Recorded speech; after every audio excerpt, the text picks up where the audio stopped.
This is Hillary, played by Janet Montgomery, and Paul, played by Augie Prue, on a train traveling west to Chicago during episode 5 of 1923. Oh, will you bring us some biscuits? You know what I mean when I say biscuit. She means a cookie. Yes, a cookie. They gave Alex a big assist, and at the end, offered to do her an even bigger favor, which, here is this week's poll question. Those who do trust Paul and Hillary say they look like good chaps, and he doesn't seem to be nearly as sleazy as every other male Alex has met since finding Spencer Dutton at a bar in Africa in season 1. Those who don't are like, are you new here? Trust nobody, especially the nice guys. I mean, who here remembers this scene from season 1? Did you start hiring livestock agents? Sheriff has started interviewing. You gotta look them in the eye. Don't trust the charming ones. Charming ones work for him. I actually have some definitive proof that answers if we can or cannot trust these two new characters. Actually, one of these actors was a little fast and loose with the BTS pictures on Instagram, and from there we can make some very reasonable conclusions. That, plus the outcome of last week's cliffhanger, and this week's big, bold prediction that Spencer and Alex will reunite soon.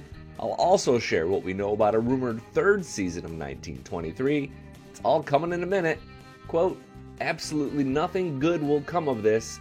If this girl didn't have bad luck, she would have no luck at all. That's Robin Jones on YouTube, and she's not wrong. House of Flabs 300 counters with, I'm sure hoping they take Alex under their wing, get her medical attention, and see that she safely makes it to the Yellowstone. There needs to be some redeeming characters in this show.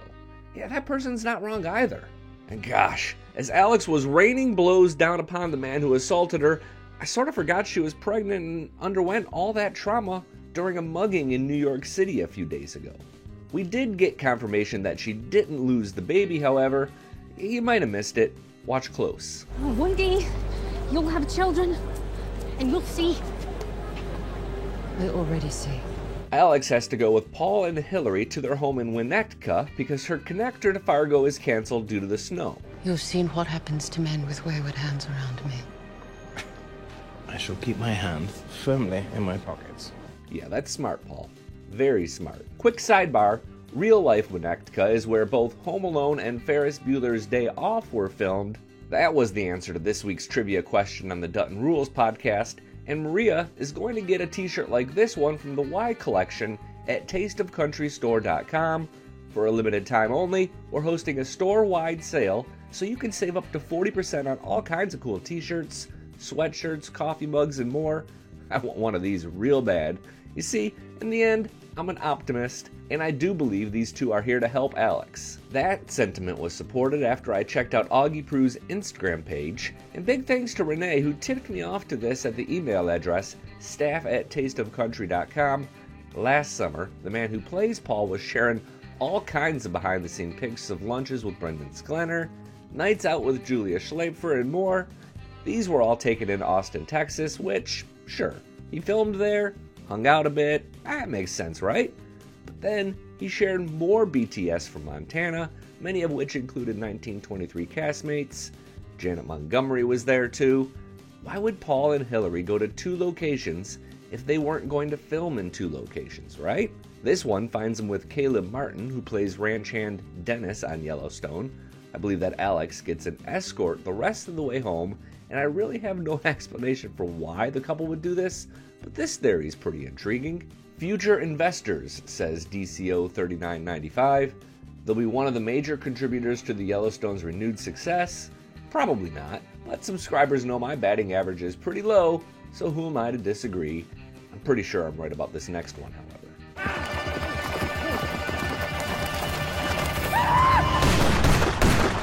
Y'all, I think Pete Plentyclouds dies. A whole bunch of people tried to listen close to hear who shot at who, but there were 3 shots, and both the marshal and the priest were aiming from higher ground, which is always a strategical advantage. Best case scenario, Pete winged one of the 2 men on his way out, but does anyone really think that this plotline with Teyonah doesn't end with a major showdown? I still believe Mamie Fawcett will play a big role here too. Her skepticism toward plans to capture Teyonah is something of a loaded gun. However, I'm not sure we'll learn how this scene ended this week. And that's crazy, right? But I think if there's anything we can agree on, it's that the producers are slow rolling all of this towards the season 2 finale. Entire plot lines have gone missing from episodes. We didn't even see the Montana Duttons at all last week. Harrison Ford and Helen Mirren, the two biggest stars on the show, just sort of took a day off last week. My guess is that this week we'll begin to ramp up the final showdown between all parties in Montana. I have no idea what that looks like after this dormant winter, but previews showed a major gunfight outside the Yellowstone Ranch. Other scenes we've yet to see include Jacob and Kara looking very concerned in what looks to be like a hospital, and then there's this moment. Of all the things I've had to do for this ranch, take some cake. There are also more clips of Spencer on a train and an indication that Jacob goes to pick him up from the train station. We're officially out of Alexandra footage, however, so we're left to wonder how she gets to Montana. I know, it's been forever, but I still think she arrives. But what if she and Spencer arrive together? I'm gonna admit, I went deep down a rabbit hole of 1920s train lines, and that was not helpful. More helpful was this suggestion from @BoiseBlue2 on YouTube, who theorizes Alex will need to go south to go north, which could take her through Casper, Wyoming. Spencer is heading north from Amarillo, which could also run him through Casper. My big, bold prediction this week is that we get a surprise reunion on a train in Casper. Maybe Spencer is literally running toward his wife in the scene. I mean, no one else really seems to be caring what's going on, so yeah, it's possible.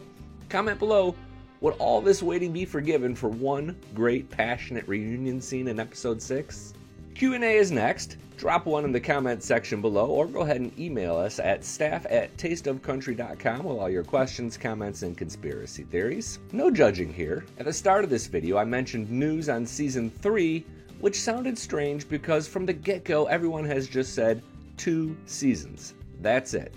Here's what Brendan Sklenar told The Hollywood Reporter back in 2023. It will conclude, he says, but the show has gone out of its way not to call this the final season. In fact, I even received an email from Paramount reminding that no one said it was the final season. Bit of gaslighting there, but whatever. Before the season 2 premiere, Esquire asked Sklenar about season 3, and he said, quote, "I cannot confirm or deny," which, not helpful, dude. If you enjoy cast interviews, be sure to subscribe because we have a huge interview following Monday's episode 6 recap video. But joining me now is my Dutton Rules podcast co-host, Addison Hager, with your questions and comments. Who's first today, Addison? At Dwayner4767 says, I think Hillary and Paul can be trusted, and I have an extremely crazy prediction. Paul is either involved in or knows someone involved in early aviation, and they're going to get Alex a plane ride to Montana. Oh my gosh, that would speed things up. I love this idea. You know, there was an episode a couple episodes back where Donald Whitfield specifically mentions how long it would take by plane to get from Chicago to Montana or the coast. So maybe that was a seed for that kind of thing. Okay, I'll go with it. Alec, I'm not sure I'm getting in a plane in 1923, but Alex seems like the adventurous type that she might do it. I think if she's running and yeeting herself onto a moving train, she's kind of desperate. The things that she's done, I think she would do it. She sat on top of a sinking ship, like or boat. Yeah, all right. I have questions about plane travel in the 1920s, but I'm going to pass over those as we get to the next one here. At Walton Sellers 6941 says, did anyone else catch Spencer's nugget pertaining to his rifle? He's been carrying a .416 Rigby all the way from Africa in 1923, as well as today. A .416 is one of the most powerful rifles on Earth. But I don't catch that. .416 rifle is still a very powerful rifle. I looked it up, and it's considered just a really big bullet. It's the kind of gun you would use to be a big game hunter. So some interesting sort of, a lot of people do watch the show to check out the firearms and stuff and some of those antiques, and it's kind of cool to make those connections, I think. The next one I have for us is at MandyMax74 on our YouTube channel.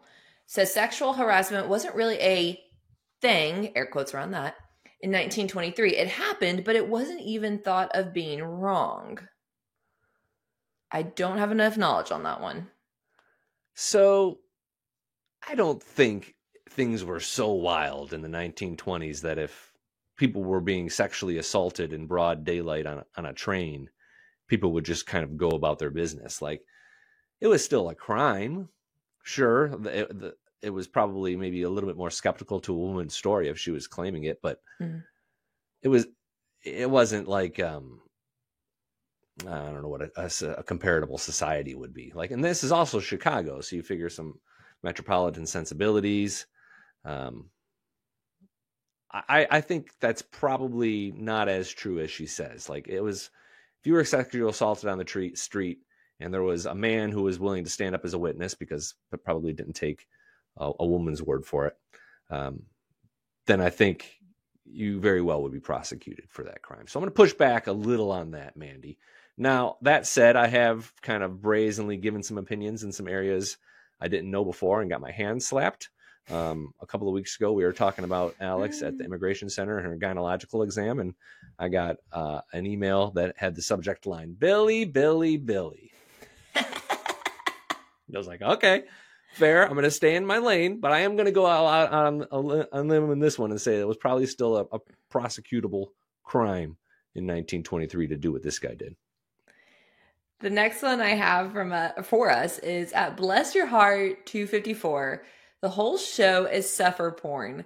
Do these people ever just have a minute to breathe, talk, or do their daily tasks? Fair. I love the term suffer porn. It is. like everybody's Fair. Everybody's miserable. Very few good days. In most cases, it wouldn't be that exciting to see Aunt Kara just baking a cake. But I could go for a good Aunt Kara baking the cake scene just to kind of settle things in a little bit. Just some happiness. Them playing a board game. An email too from James, who said, is there talk about the spinoff series 1944? Because that's how long it'll take them to get to Montana. People are starting to have jokes about this all. I appreciate the sense of humor. To get us through this grueling season. Yeah. The last one I have for us is at Joe Norris 9784, who says, Billy, thanks for all the great videos. Oh, good stuff. Oh, this is funny. And lose the man bun. It doesn't work for you. Wow, Joe Norris coming for your hair. And it's loud and proud today. Joe, my brother. I don't know. They say the higher the hair, the closer to God. And Billy's hair is rising. Very close to Jesus today. I caught a stray there. I feel like I'm gonna come in your defense. Billy's worked really hard. I've always told you've got a good head of hair. Billy used to be known for, y'all don't know this. Billy used to be known for his, I don't know, paperboy hat. Is that what they were called? Yeah, I mean it's similar to that style. He always had a hat on, and then he said, "Let the flow grow, let it grow." You want to hear a funny story? Oh, absolutely. My boy Clyde, he wears that kind of hat, right? Uh-huh. After my interview with Brian Conowall, he shoots me this email of holding a photo of me in that paperboy hat. In the photo, he's wearing his own paperboy hat. And it's like an 8.5 by 11 photo of me that he somehow found. It was my Twitter profile for a while. Printed out and held up and took a picture of himself and sent it to me. It was the best thing I've ever gotten from someone I've talked to. I'm going to print that picture out and put it on my wall. Billy, that's the best. But also, I'm like, does he have that hung somewhere? Now I do have a few questions, but wow, I love that. Don't ruin it for me, Addison. Sorry. Special. You're right. Staff at tasteofcountry.com with your questions and comments. And be sure to check out this interview right here with Julia Schlapfer. She tells some great stories about Harrison Ford. I'm Billy Dukes with Taste of Country. Thanks for watching, and thanks for subscribing.